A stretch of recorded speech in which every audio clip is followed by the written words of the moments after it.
vois des gamins qui viennent chez moi, qui pétillent, qui ont les yeux qui pétillent quand ils me regardent. Et je me dis, c'est important parce que moi, j'avais la même chose quand je voyais mes chefs référents.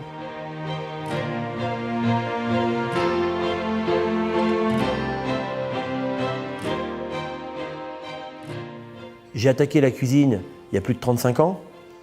Et c'est vrai qu'à cette époque-là, pour avoir une recette, il fallait presque regarder par-dessus l'épaule de son chef. Les recettes, c'est bien, mais c'est quand même important de faire un vrai message de philosophie. Il y a des choses qui s'apprennent sur les livres, il y a des choses qui s'apprennent sur les tablettes ou autres, mais il y a des choses qui peuvent s'apprendre qu'en se donnant la main. Et ça, c'est important d'avoir des liens qui soient terriens dans la transmission. Et ça, c'est très important d'avoir des collaborateurs pour pouvoir leur montrer des choses et puis de les faire rêver. Moi, j'ai eu la chance d'avoir des chefs qui m'ont fait rêver. Et je pense que c'est important pour nous de faire rêver les jeunes parce que dans des mondes assez compliqués, on a encore un métier qui fait rêver les gens.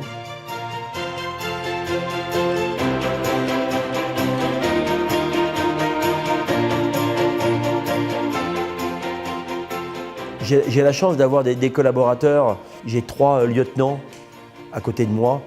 Que ce soit Nadine qui travaille avec moi depuis plus d'une dizaine d'années, Peter 6 ou 7 ans, et puis j'ai Hiro, un japonais, qui est avec moi depuis aussi 5-6 ans.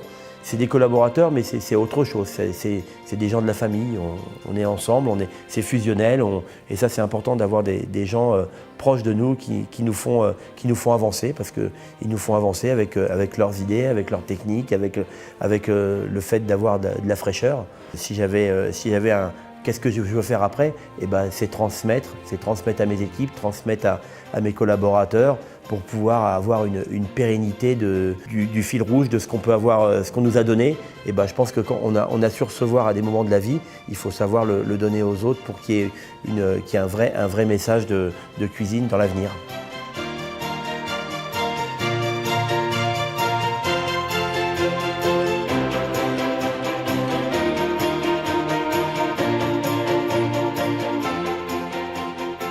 J'ai aussi mon bistrot qui est dans le centre-ville, qui est le Flocon Village.